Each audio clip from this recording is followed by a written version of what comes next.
To call a meeting to order, please rise for the Pledge of Allegiance.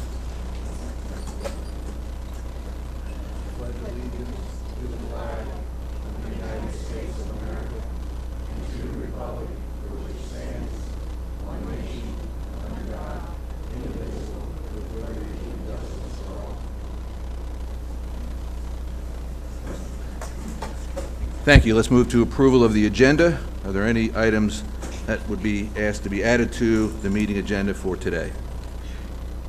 Yes, I'd like to add the authorized signers. For checks? Yes, authorized signers for checks, yes. All those in favor of adding a motion to approve authorized signatures for check writing to our agenda? Colette, would you please add that at the end of the new business? Next motion behind new business. Any other changes to the agenda? I have one. I have a correction to the minutes. Hold on, we're not there yet. Oh, sorry. I'd like to add an agenda item. I am going to add a motion to change the resident agent on our liquor licenses are associated with the county to John Bailey to keep our records accurate and up to date. Any questions, concerns? All those in favor of adding that agenda item? Aye. Thank you. Colette, would you please add that to the agenda?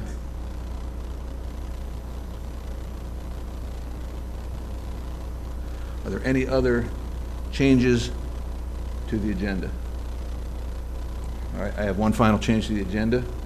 I would like to amend the agenda to include returning back to open session from our closed session to continue business that will be discussed as one of the items in the closed session.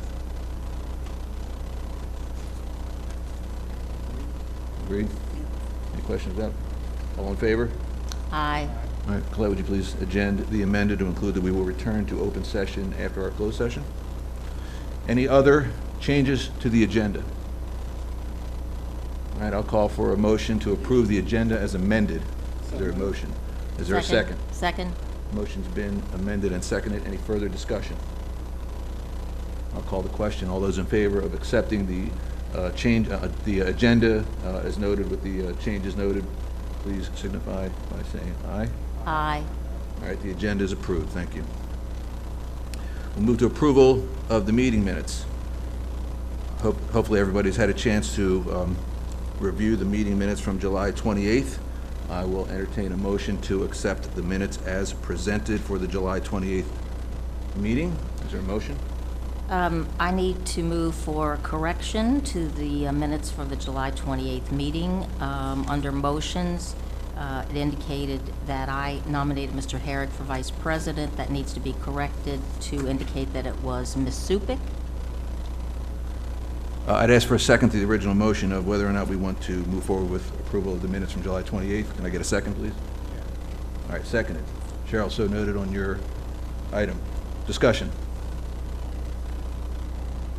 So as I understand it, there is a minor correction in who nominated for VP for that Tom. You have a quizzical look on your face. Any questions, concerns?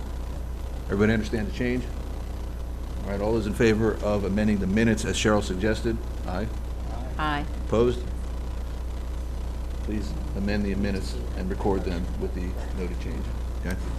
I'll entertain a motion to approve the minutes from the August 25th organizational meeting. Is there a motion?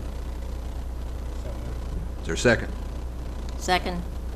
Discussion. No changes? I'll call the question. All those in favor of accepting the minutes from the August 25th organizational meeting?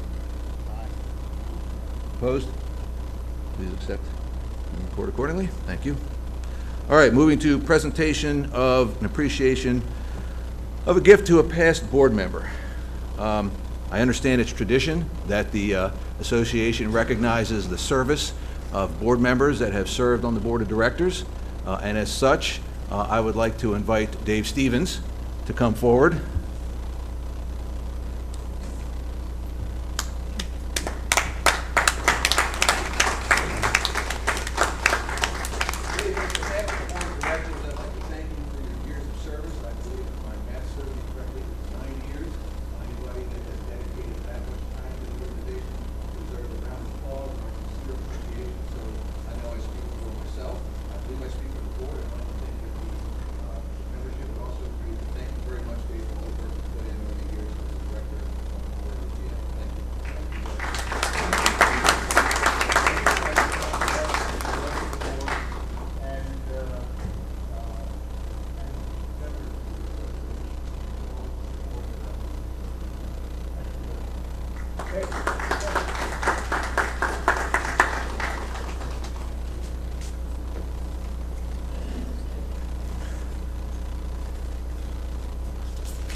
All right, moving into President's remarks. I'll keep it brief. I don't have a lot of things to say. Just, this is the team that's been entrusted to, by the membership to govern the organization. At our orientation meeting, we discussed the notion of spending our time governing rather than arguing. And I'm going to hold myself accountable and the rest of the board accountable to that commitment. We talked about, communicating better amongst ourselves, and I can tell you, I'm happy to report that with all of the interaction that we've had, and I think everybody smiles, I see Ted smiling, it seems to be working. We're sharing information openly in email. We're going back and forth with different perspectives. That was the goal. I'm encouraged that we're starting out that way, and I'm encouraged and confident that we'll keep it going that way. The other thing we wanted to do as a board to make sure we establish a partnership with our general manager. All right, we've got a lot of work ahead of us, and John is going to be integral in making that work, not only identifying what needs to be done, but having success at doing it, and needs our support. So we're going to promote that partnership, with John, the right level of oversight, but the right level of autonomy. And just in my recent meetings, with John, I think that's going to work out very well. He knows what needs to be done, and he deserves our support. We're going to work to that end. We've got several new initiatives that are coming up that are starting in the formation stage. We've talked about a drainage task force that was from the very first meeting. Tom has agreed to step up and be the board liaison to any efforts that we have moving forward. So therefore, we'll be partnering with folks from the county. It's still in the formative stages, but it's something that we're going to move forward with. I can't give you a specific outcome of that, other than their dialogue will be open, and we'll understand a little bit better about what issues we have in front of us regarding drainage and what potentially can be done. All right. We've also, from a personal perspective, I want to try to find a way to include information from our advisory committees in the board meeting. While yes, everybody can reach out to the website and go and get the minutes should they be so inclined, I think it's important to recognize the work of the advisory committees, to be more inclusive of the work of the advisory committees, and make sure we promote the advisory committees and their benefit to the organization. So we've got a lot of work ahead of us, more changes, not monumental, just I think subtle tweaks as we decide to, how best to move forward. We've got a lot of work ahead of us, but I'm confident that this team and our GM is up to the task. Thank you. Moving on, Treasurer's Report. Pat.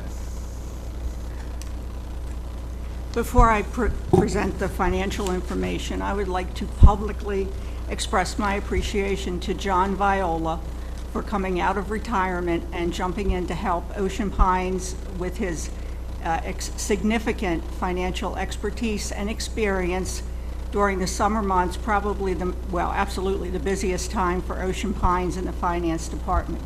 He worked with our auditors, worked through the audit, and was instrumental in producing financial statements so that we would have financial results of operations for those months. Thank you, John.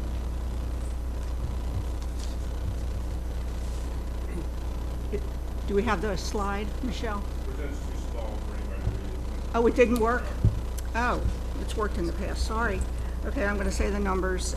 It's going to be challenging, but I'll give the bottom line numbers. For our operating results after operations and transfers to reserves, this is as of August 31st, we have $4,219,000.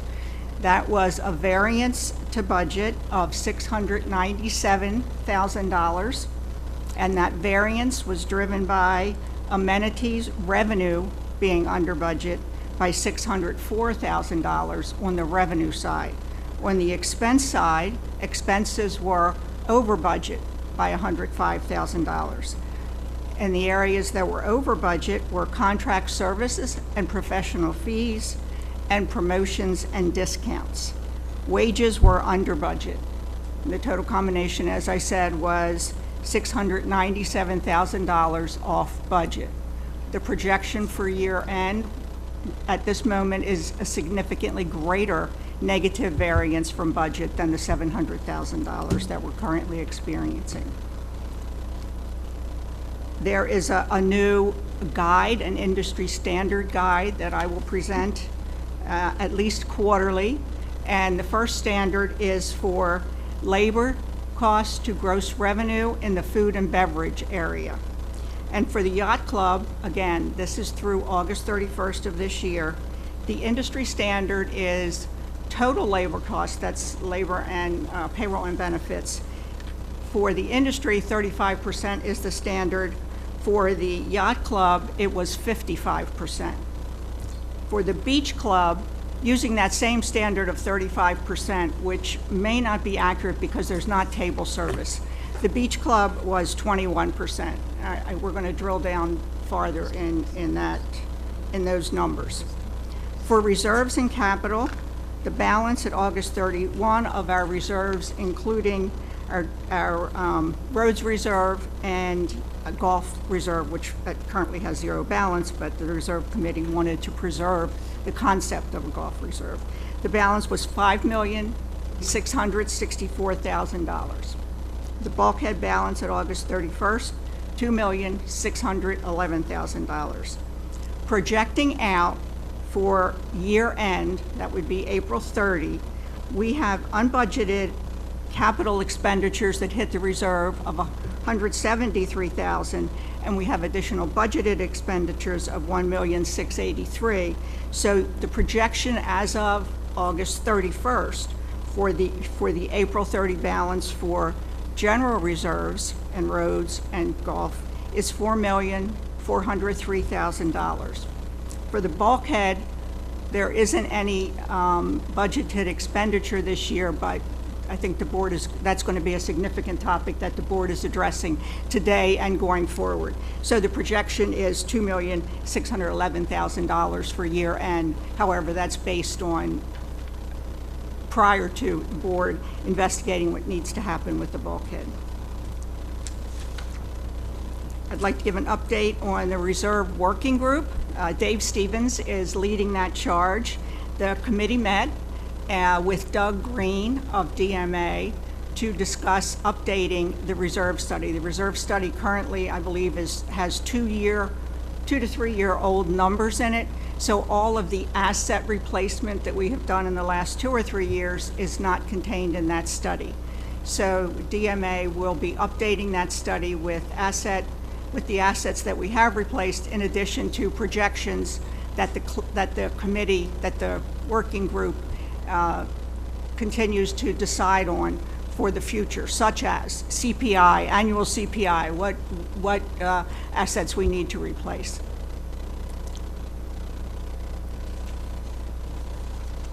I think that's my report. Thank you, Pat. Move to the next item on the agenda, that would be the general manager's report. John? Oh.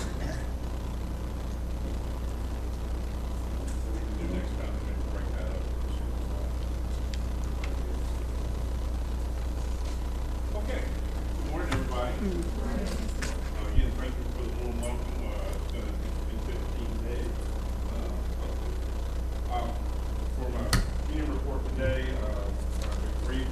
First of all, for the finance position, that position has been advertised. We have about 30 applications.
Otherwise, it's not on the TV. Okay.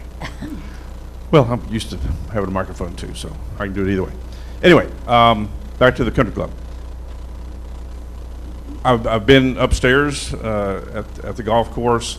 It's a mess. I think I mentioned that last week. My understanding is we really need to look at the plans that I have with me today and that we currently are working from, that we probably want to revisit those, not just for the blueprint side of it, but for the use of it and what we want to get out of the end game with that. So while there's a push to get that done, we want to do it right. And so let's take our time and get it done properly, with not just with the plans but the process. My biggest concern with the club at the moment is winter coming on and how we insulate it from getting worse through that time period while we're figuring out all these other questions. Regarding golf, obviously the month of August was sort of a, we had what, 26 inches of rain that month. That doesn't do well with revenue streams for things that are outside, right? So the rainfall also creates poor maintenance conditions for drainage and for mowing. I was with played yesterday with the men's group. It's the first time I'd played the course. I had been around the golf course previously with our golf professional and the maintenance superintendent, and looked at all sorts of interesting things, and a lot of it good, some of it bad, but the course is beautiful, just as by design. Of course, that's RTJ for you. But that rainfall, if there's water all over 10 and 11, and you can't get in there to mow it, and also you got sitting water there for several days as everything begins to drain, then your grass dies, and other areas can't get mowed too because it's wet, and then you have everybody complaining about the grass not getting cut in those areas. So you got to get back in there and do all those things. Anyway, so the heavy amount of rainfall in August created other problems. But September has been pretty good. John has been real enthusiastic about the number of golfers we have playing, both members as well as non-residents.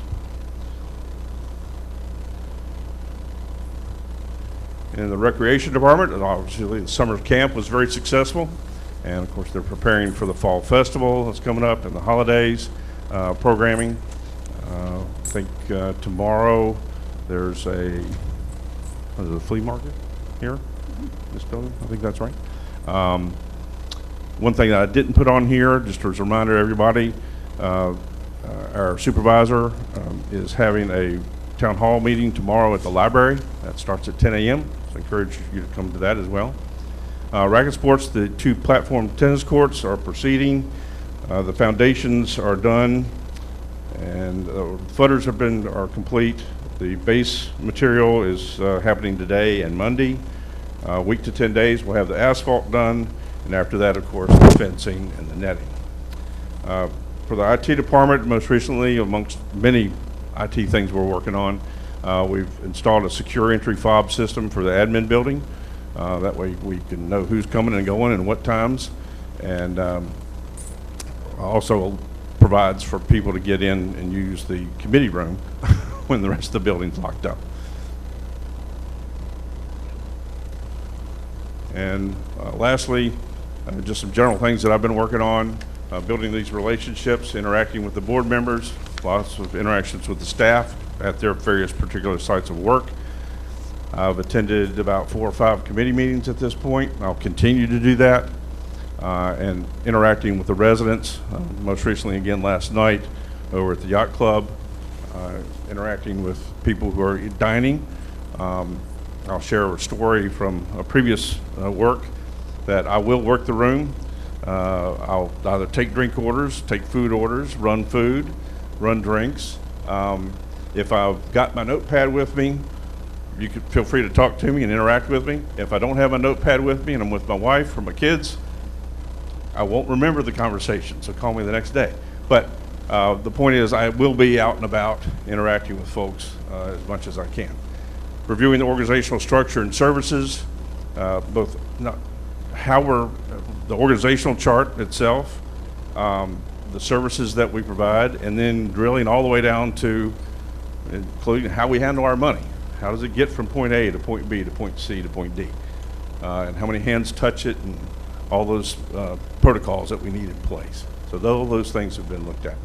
And inspecting the physical assets. I've been to about everything, I think, except for all of the 12 parks. I haven't gotten around all 12 of those yet. But I've ridden, I wouldn't say most of the streets yet, but I've ridden a lot of places. Got out and walked and kicked the dirt in the tires at some of the playgrounds, the dog park, the skateboard park, pretty much everything through here at White Horse Park. The marinas, beach club, I was over there. We had a little interesting incident happen over there the other day. One of the hooks, if you would, that holds the outdoor sprinkler system, not the indoor, okay? Outdoor system, one of the little hooks broke, or it rusted out, and it created a vacuum in the line, so it went off. But this was all outside. There was no water inside at that time. But we're getting that fixed, and we'll be open again tonight. We met with fire marshal and all that. But so anyway, inspecting the physical assets of our association, and I think that's it for today. John, thank you. Cheryl. Mr. Bailey, I would like to give you some feedback that I received from several residents, as a matter of fact. The fact that you were at the yacht club pool, you went around to every single person, talked to them, asked them what they thought about the food, the service, all of that. Everybody has been so impressed and so happy with the interest that you've already taken. So thank you so much. Thank you, Cheryl. Next item on the agenda is public comments.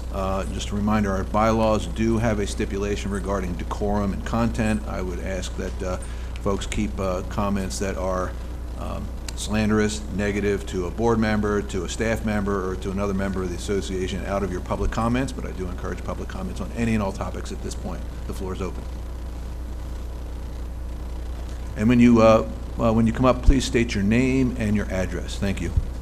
Good morning. I'm Steve Rako. I own property at 1207 Carrollton Lane, but I'm also here today on behalf of Sidney Maffett at 24 Mallard West Drive, who is a client of mine, regarding his bulkhead that has not been repaired and replaced. It's been promised for over a year now that Ocean Pines would take care of this, and nothing has been done.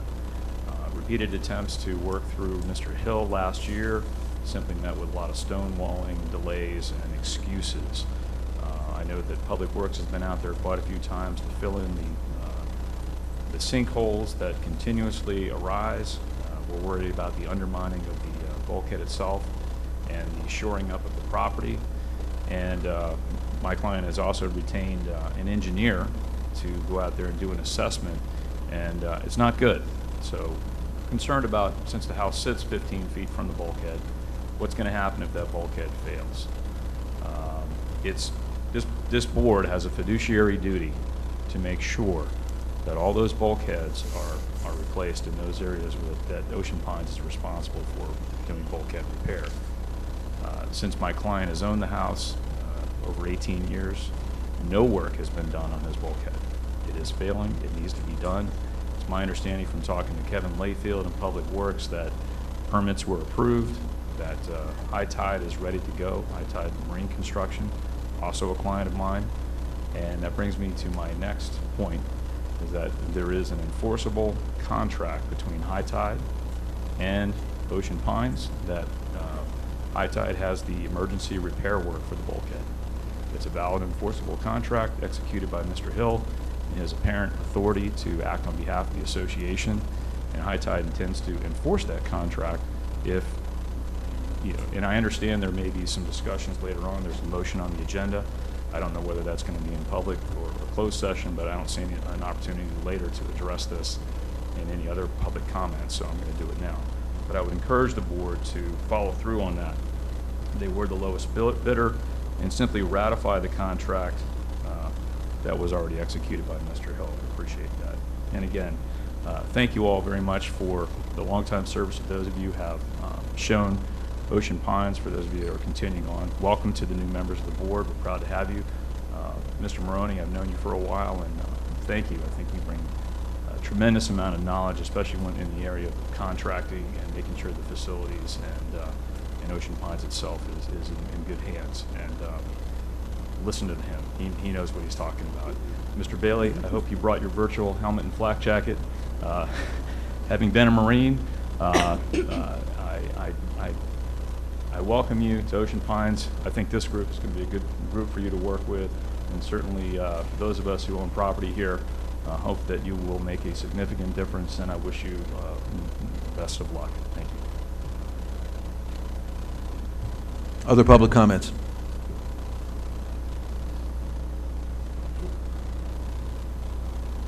Hello, my name is Janet O'Brien, and I live at 4 Harborview Drive. And we've been there since 1988, full-time since 2004.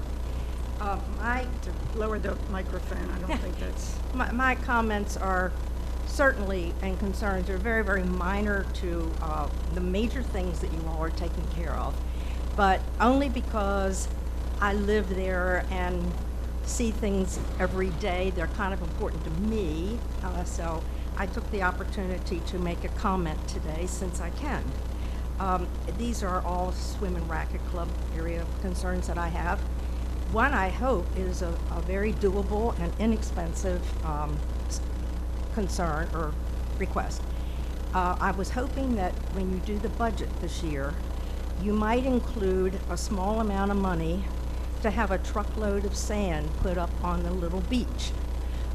If you would just put one truckload of sand, not a semi, just a regular truckload, every year, the beach is such a gem and enjoyed by so many people, and of course Ayers Creek even rents kayaks up there.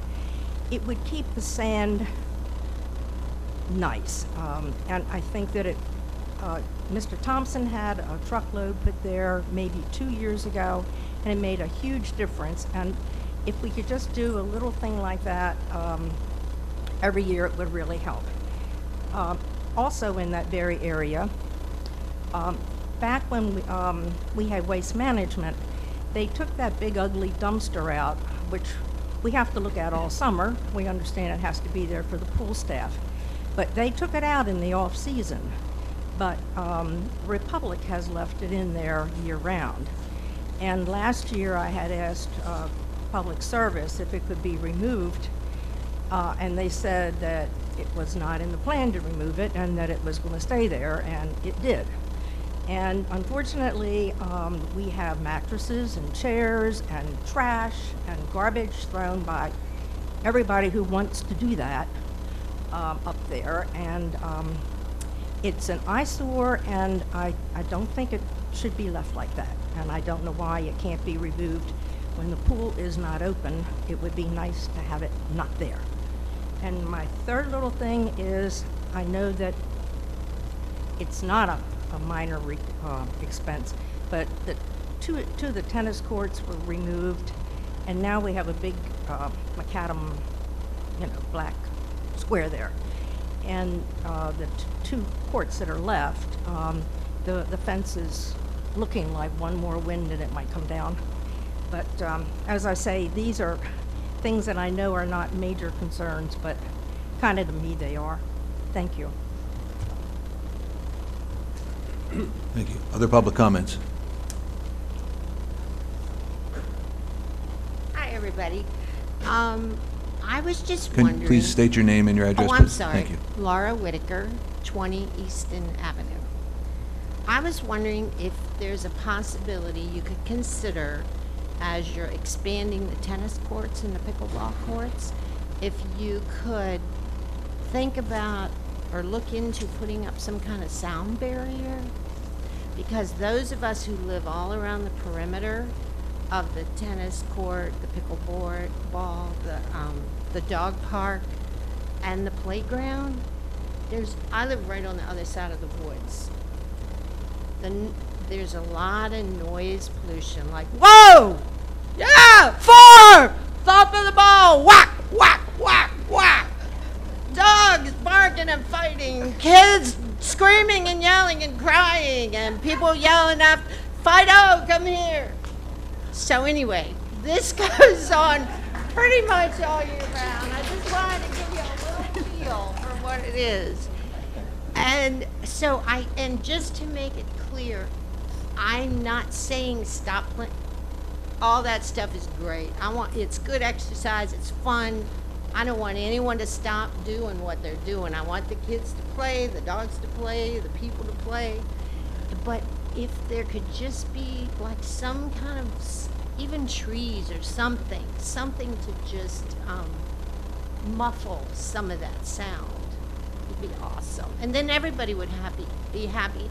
And I'm thinking, like, they probably don't realize, you know, how much sound they generate with all their yelling and screaming, and even the thwack of the balls. You can hear the thwack of the balls constantly. And probably if they knew that, they would probably even say, hey, sure, no problem, let's try to, we didn't mean to be making, when you have a party, you never know how much noise you make until the neighbor complains, right? So, that's it. If you could just possibly consider doing something like that or looking into it, it'd be great. Thank you. Other public comments? Good morning. Joe Reynolds, 84 Watertown Road. Welcome to Mr. Bailey, your first regular board meeting. Glad to have you aboard. Pat, you mentioned that we're currently $700,000 or whatever the number is, we're behind on the operations or what have you. But what concerned me was that you mentioned that the projection for the end of the year is significantly higher. That indicates to me that you know what the projection is. What is it? I haven't done a projection at this point in time, just given where we are in the year. This is our income producing time has just, big income producing time has just ended. We intend to do a projection. And then you'll have the number, Joe. And potentially big losses at the yacht club, similar to last year's or the years before if we remain open. Yes. We lost. Yes. I believe there was a 3-month stretch in the winter at the yacht Yes. club where we lost $70,000 each month, which is $210,000 right there. At any rate, one item on the Doug. Thank you for your comments and your leadership thus far. I'm very impressed, quite frankly, and I'm happy to see you in the position. I'm happy to see this board. You made a comment about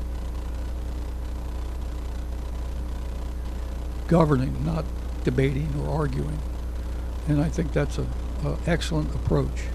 But there's one thing on the agenda today that troubles me and I think will cause problems, and that is Ms. Horns, with all the best intentions, I'm sure you have an item for a code of conduct or an ethics code of some kind for board members. I don't know if board members today realize it or not, but we had one in the past. Back around 2005, Board of Directors passed a code of conduct. It was aimed primarily at one director at the time. Unfortunately, the majority on the board who passed the code of conduct, in order to use it against the director, members of the majority began violating the code. 6 months later, they voted to do away with the code. So here's my advice to you. I think it's good that you talk about how board members interact with each other and with the public, but I don't know that we need a code of conduct. Here's one of the major reasons. It's been my experience. I've been attending board meetings for almost 30 years. The only person in the room that maybe attended more is Tom Stouse here. These things tend to be used only by a majority on the board against some minority member on the board. That's the reality of it. And I think by going ahead with this, you're going to do something that is going to hurt your objective as president for more harmony and working together on the board. Thank you. Other public comments?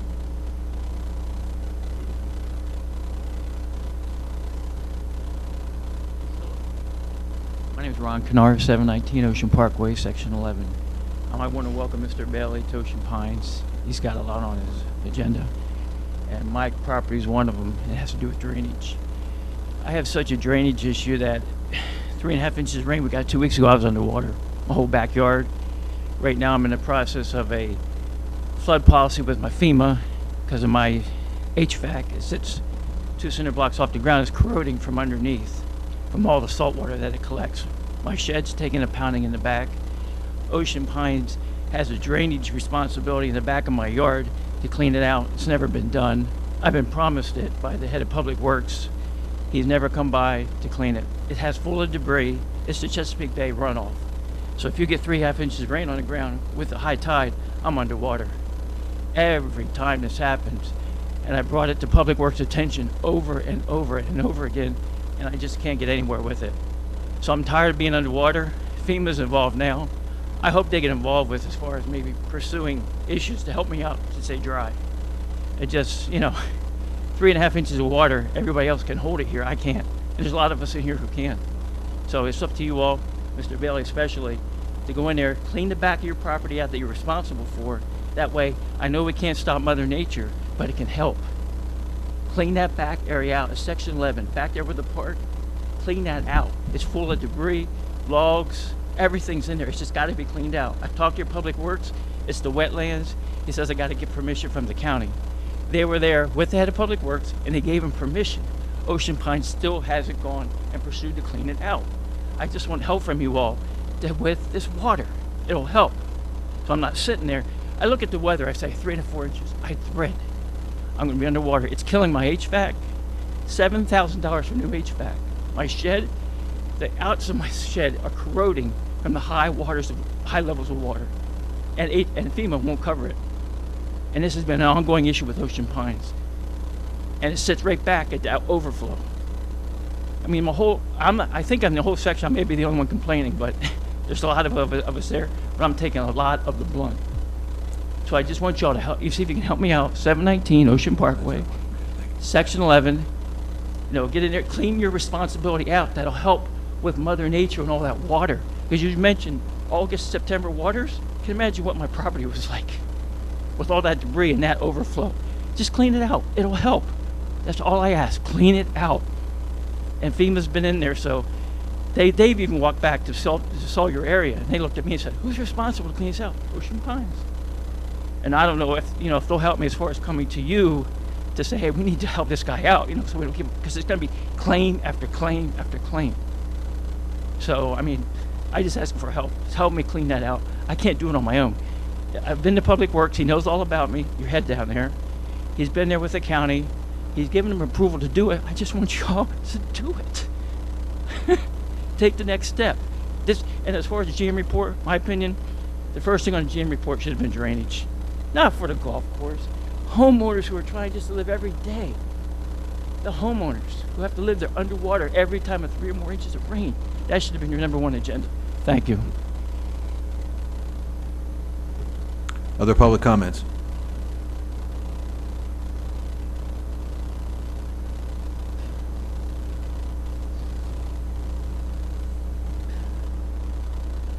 Tom Byerly, I live at 6 Oceans End.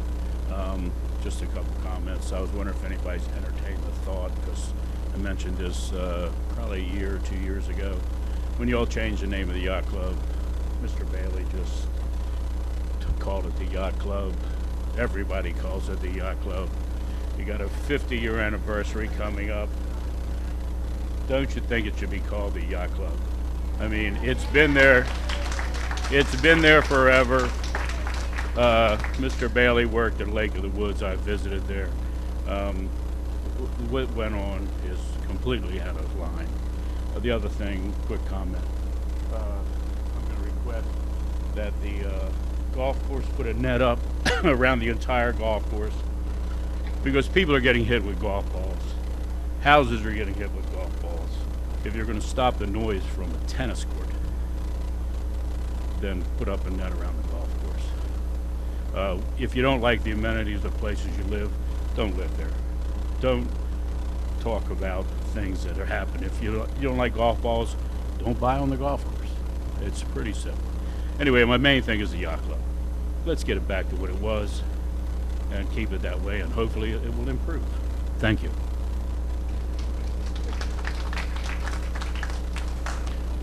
Other public comments? Seeing none, I'm going to close the public comments section. Next agenda item is capital purchase requests. Seeing that we have none, we'll move to the next agenda item on the meeting. Next agenda item is CPI violations. None are being brought to the board at this point, so we'll move to the next item on the agenda. Next item is unfinished business. Seeing no unfinished business, I'll move to the next item on the agenda, and that is new business. There's a motion on the floor there is an item on the agenda to introduce a motion from Colette. Okay, my motion is that the Board of Directors appoint an ad hoc work group consisting of 3 directors and 3 association members charged with the task of drafting a board resolution that A, sets standards governing director ethics and conduct, B, establishes policies and procedures to ensure compliance with the standards, and C, establishes procedures for addressing allegations of violation of the Code of Ethics and Conduct. Is there a second to the motion? I'll second. Discussion.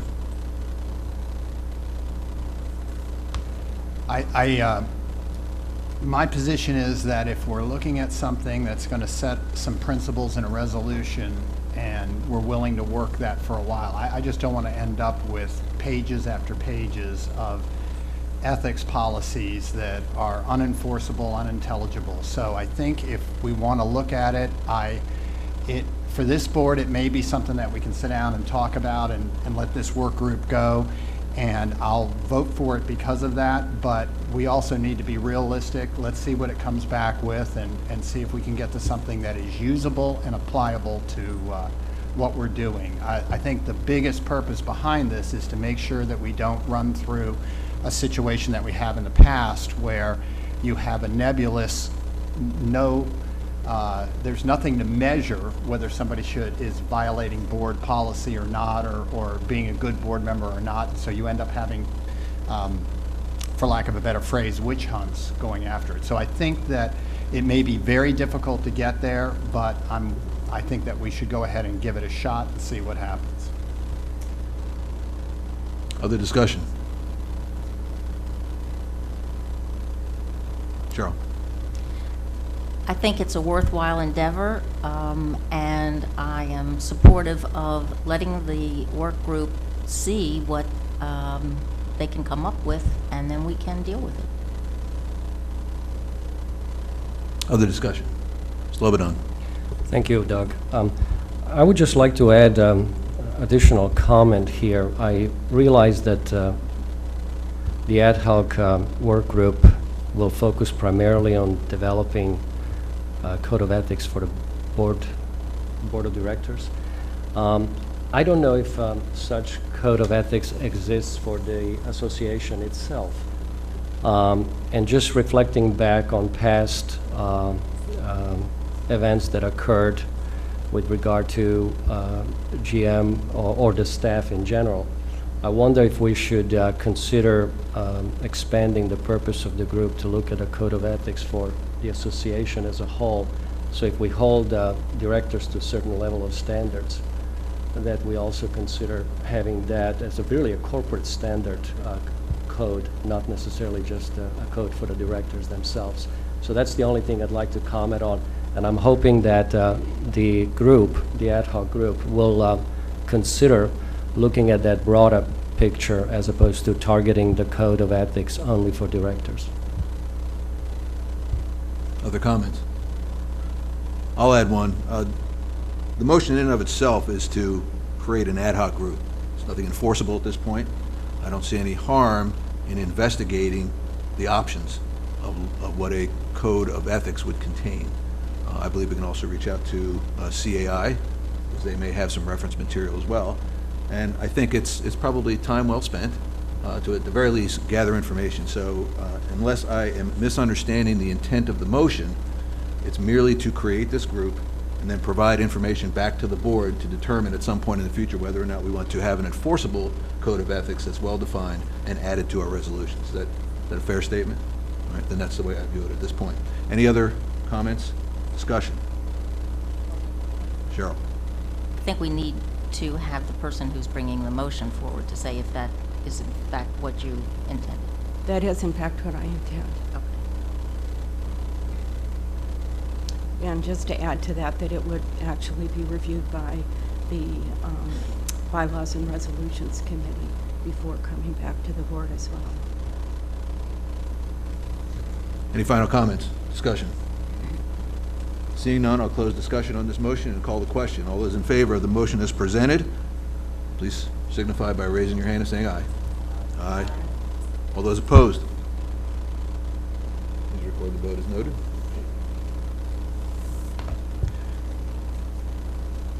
The next item on the agenda of new business is a first reading of Resolution C10. Pat? I move to amend the Environment and Natural Assets Advisory Committee Resolution C10 to include as the committee's principal ongoing focus the health of the water surrounding Ocean Pines with primary concentration on the St. Martins River, and to make the first function of the committee helping maintain the health of the waterways. Background, the health of the waterways surrounding Ocean Pines has always been a focus of the Environment and Natural Asset Committee. Resolution C10 was last reviewed and updated in 2009. Much has happened in the area of Ocean Pines surrounding waterways since that time. The committee has been meeting with representatives from the Maryland Coastal Bays Program to better understand the health of our adjacent waterways. As a result of these discussions, the committee believes that the health of the St. Martins River should be a primary focus of the committee in the future.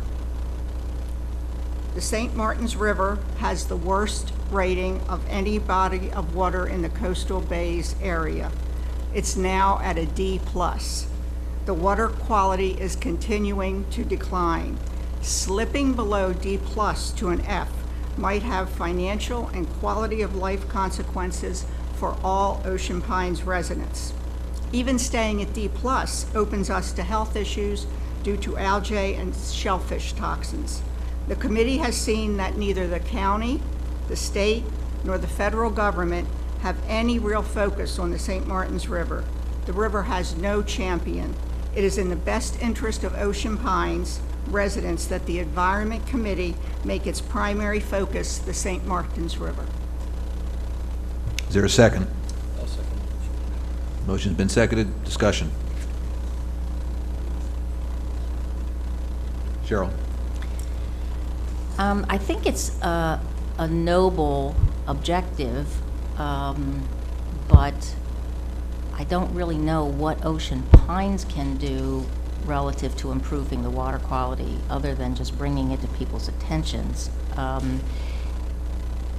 think a concern, and I don't know whether there's any impact, but do the geese impact the water quality ultimately? Because I know that's still something that people come up to me about all the time. And that's an issue we should be able to deal with, but I don't know really how Ocean Pines can impact this, particularly when you say it's not a focus of any governmental entity, other than just trying to make people aware of it. Other comments? Slobodan? Thank you, Doug. Cheryl makes an interesting point. I'll just share my experience and why I think this is a good reason to have this committee undertake such effort. As some of us own waterfront properties and also use lawn services, I happen to use a lawn service that provides and uses very friendly treatments for our yards and our grass that does not pollute canal water in a canal. So I think if the committee can do anything to educate the community how we individually and collectively can reduce pollution generated by our own residents, like yard maintenance and things along those lines, I think every little effort will help the bigger picture, and I'm in favor of the idea. Other discussion? Pat? In response to Cheryl's comments, which I can see where that would be an area of concern. However, several things can happen on our part, such as what Slobodan just mentioned, us being aware of grass clippings going in the canals, us being aware of using lawn products, and there are many, many other actions that we as homeowners can take to help improve the quality of the St. Martins. The Maryland Coastal Bays program has agreed to have a Bay St. Martins, Save the St. Martins Day here in May, on May 20th. They've already got a significant number of vendors, a significant number of presenters that will be here to do just that, Cheryl, to explain to our community what they can do, each of us can do to help to preserve the St. Martins River. They're working with oysters to, they cleanse the water, clams, all sorts of various sea life like that can help the water, grasses. So I think there's much that we can do, and most people are not aware that they can do it, and most people probably aren't aware of the quality of the river itself.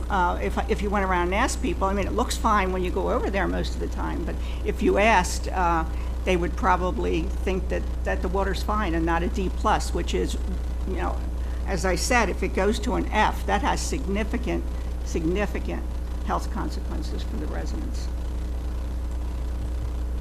Other comments? The audience can't comment. No. I have a comment and question. Pat, thank you for providing the actual verbiage in Resolution C10.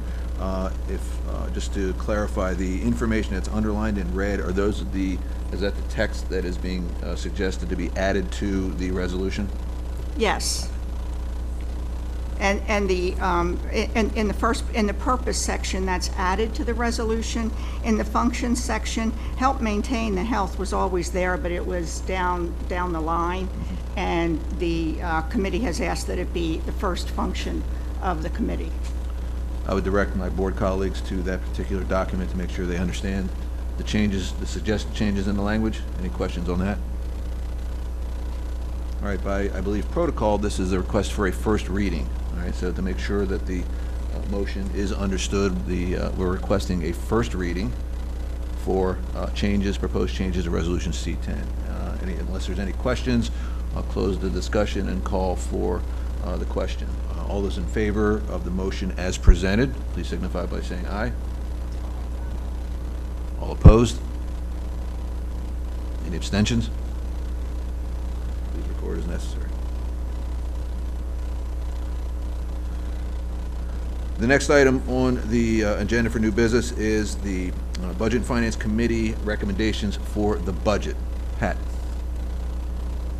The Budget and Finance Advisory Committee has met and developed budget guidance recommendations for the Board of Directors for the upcoming budget year, FY 2018 and FY 2018 and 19. It's hard to think 19 at this point for me, but it's out there.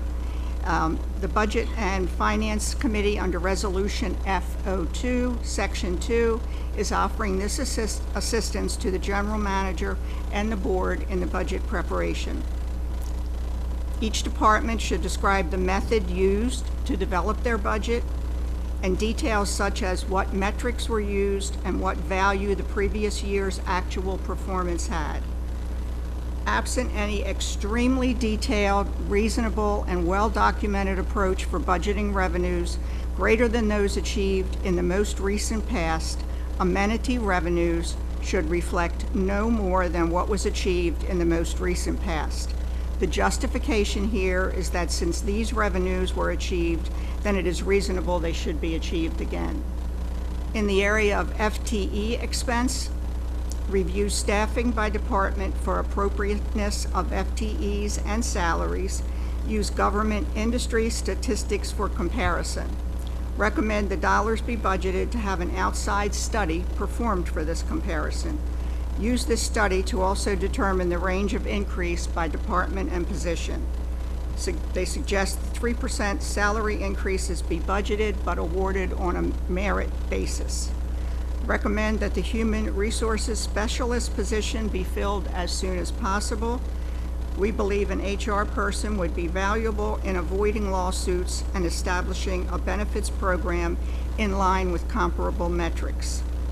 Ocean Pines recently centralized the purchasing the same service or item across departments to obtain the best price and service from the vendors. What needs to be refined is the actual direct delivery to the location where the goods are needed. Also provide the ability for an individual manager to order direct as needed. The capital budget should be presented separate from the operating budget and should be structured in a rolling, multi-year format that includes budgeted but unexpended capital items from the prior year. Requests for new or replacement capital expenditures should include dollars and rationale, along with a return on investment calculation. I recommend increasing the capital threshold from 1,000 to 3,000 or more. Variances should have proper explanations and supporting detail. No item should be part of the capital budget that does not meet the criteria. The committee will include a review to ensure proper oversight with periodic review and follow-up of the capital budget. For roads depreciation, we are again recommending this be addressed in the current budget. The funding of our roads is now only from casino funds. The state depleted the road reserve account, and the casino funds are unpredictable. For presentation and analysis purposes, develop fiscal year budget reporting with the following: budget versus current actual, prior year budget, variances, effect on the assessment. Any department revenue or expense increase or decrease of 5% or $5,000, whichever is less, requires justification. Relevant objective for performance metric should be used in documenting expenses and revenues, showing improvement when needed. There should be a total schedule year over year for major expenses. And the committee and the board should develop a timeline for budget development and review. Pat, thank you. Point of order, as there is no specific motion, and this amount of information was meant to have public information directed to the GM on recommendations from the Budget and Finance Committee. I'd asked my board colleagues to at least agree that that was the original intent of this. No motion is required, and it's basically a public affirmation that information such as this has been given to the GM. And I get consensus that no further action is required other than an affirmation from John that he has seen that, and that obviously the information will be presented. It was a lot, but it'll be presented in the document, which I believe we already have. Any concerns? Thank you, Pat. Next item on the agenda, capitalization threshold. Pat.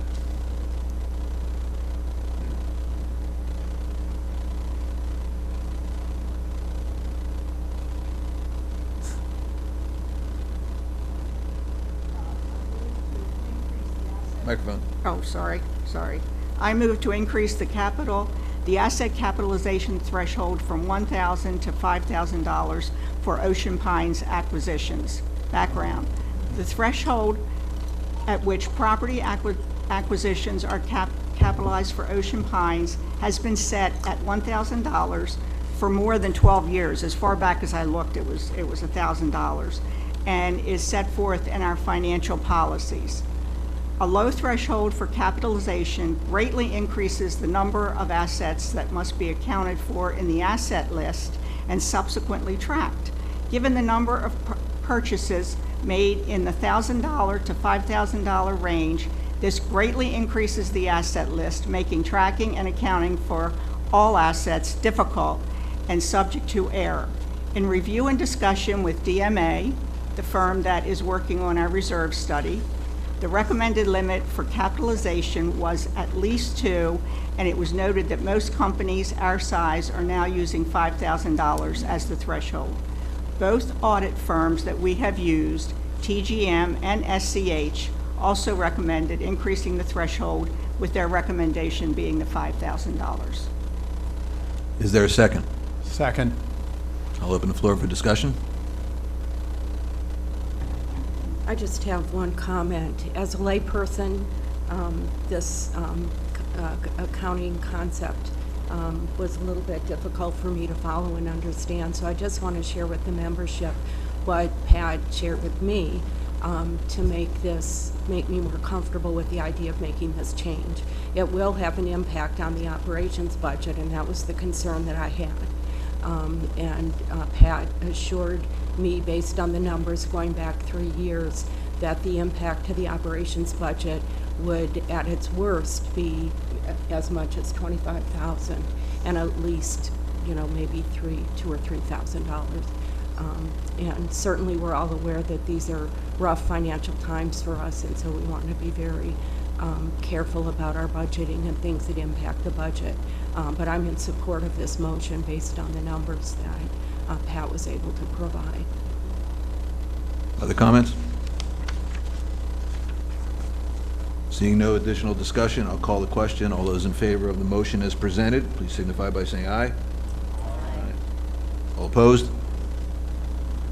No abstentions? Please record. The next item on the agenda is a motion for an HR job position. Slobodan? Thank you, Doug. I move to direct the general manager to develop a job description for human resources position along with a salary range and reporting structure and submit it to the board for review and approval by October 27, 2017. Background: a need for the association to have an HR position was recognized by past management and past board members, but the HR position was never formally created. A number of recent personnel matters presented a need for the board to approve engaging association's legal counsel to provide the HR support as a temporary service. The board also agreed to defer the final decision until new general manager is on board and has the opportunity to develop a more appropriate long-term staffing solution for an on-site HR support. Is there a second? Second. Discussion.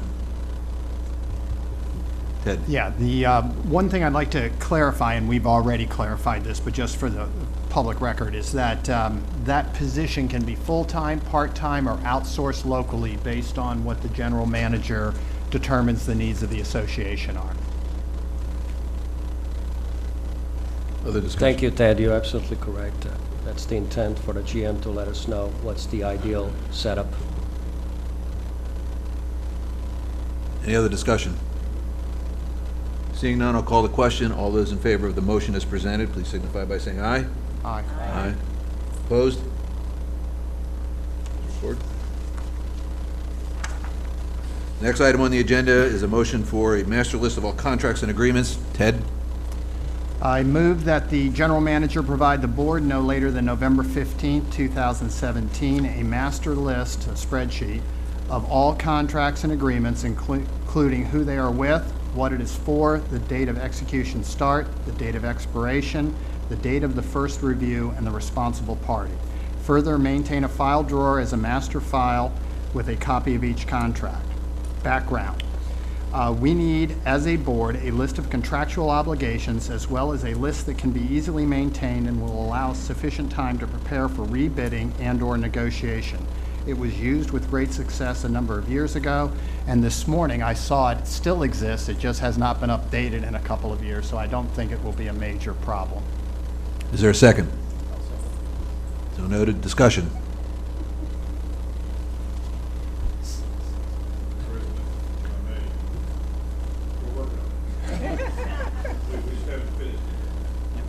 I will chalk that up to proactive approach to things. Thank you, John. Any discussion? Seeing none, I'll call the question. All those in favor of the motion as presented, please signify by saying aye. Aye. Opposed? Thank you. The next item on the agenda, bulkhead contract. Ted. I'd like to table that motion until after our closed session to discuss contractual obligations. Any concern with tabling the motion until after our closed session? Seeing none, thank you. That motion will be tabled.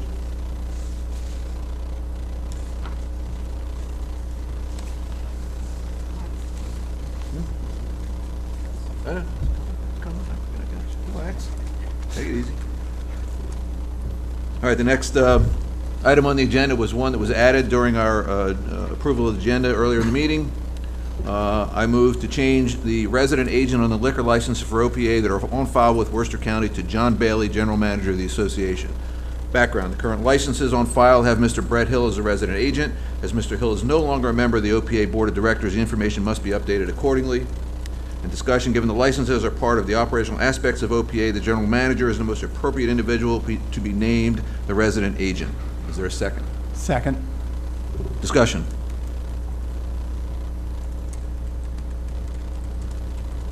Seeing none, I'll close the floor for discussion and call the question. All those in favor of the motion as presented signify by saying aye. Aye. Opposed? Thank you.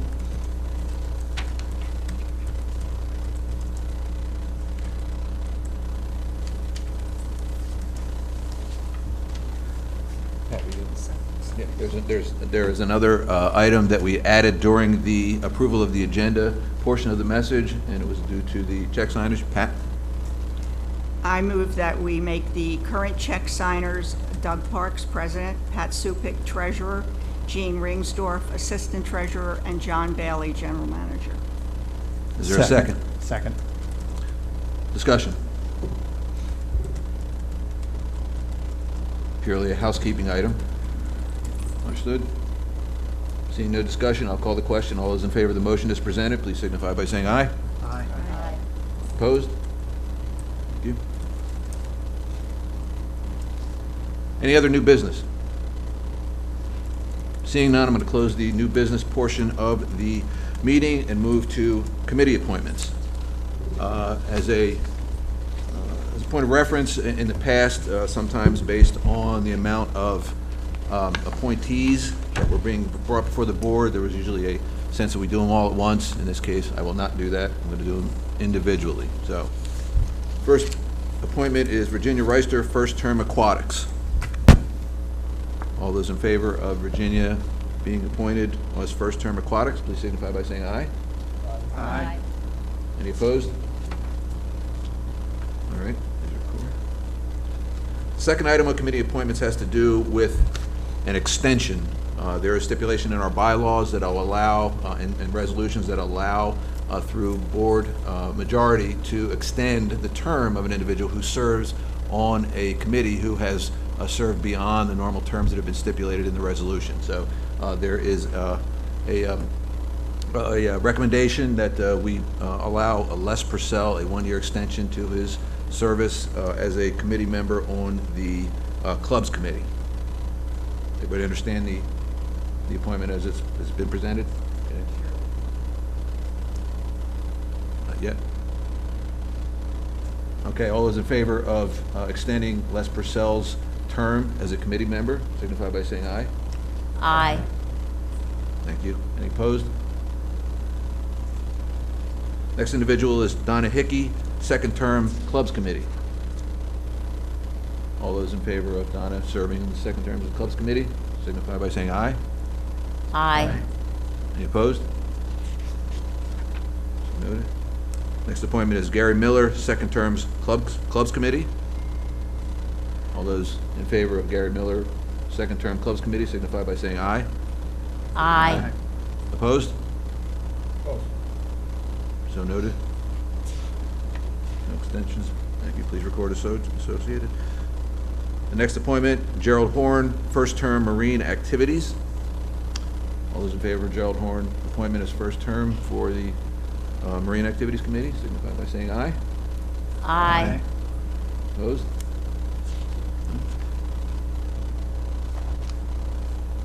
Cheryl? At this time, Mr. President, I would request that Mr. Purcell, having been unanimously agreed to an extension of 1 year, I would request that he be appointed the chairperson of the Clubs Committee. Everybody understand that one? All those in favor of appointing Les Purcell as the chairman of the Clubs Committee signify by saying aye. That's actually totally your responsibility. Well, Mr. it's got to be President. by a majority vote of the board. No, it does not? Does not. All right, then I will, based on the recommendations, and I believe consensus from the board, I see smiles, therefore, that usually doesn't indicate anything negative, so I will take it upon myself to appoint Les Purcell as the chairman of the Clubs Committee. Thank you for your service, Les. Here. Since there are no other committee appointments, I will entertain a motion to adjourn to closed sessions for issues as permitted by the Maryland Homeowners Association Act, Section 11B-111, subsection 4, a meeting of the Board of Directors or other governing body of the Homeowners Association or a committee of the Homeowners Association may be held in closed session only for the following purposes. 1, discussion of matters pertaining to employees and personnel, and 3, consultation with legal counsel on legal matters. So Is there a moved. second? Second. All right. All those in favor of moving to adjournment and into closed session signify by saying aye. Aye. All those opposed? And point of order for the membership, to reminder that we did change the agenda, and we do expect to come back into open session after discussions in closed session, so I can promise you that. However, what I cannot promise you is exactly how long we will be in closed session. Those of you who may be interested in remaining, please do so at your own risk. We will come back here. However, the only thing I cannot provide is a time. We have some lengthy discussions to have regarding the matters at hand pertaining to a closed session. I'd ask that you bear with us, but I did want to give everybody the opportunity to understand that we will go back into open session on an issue. Understood? Thank you very much.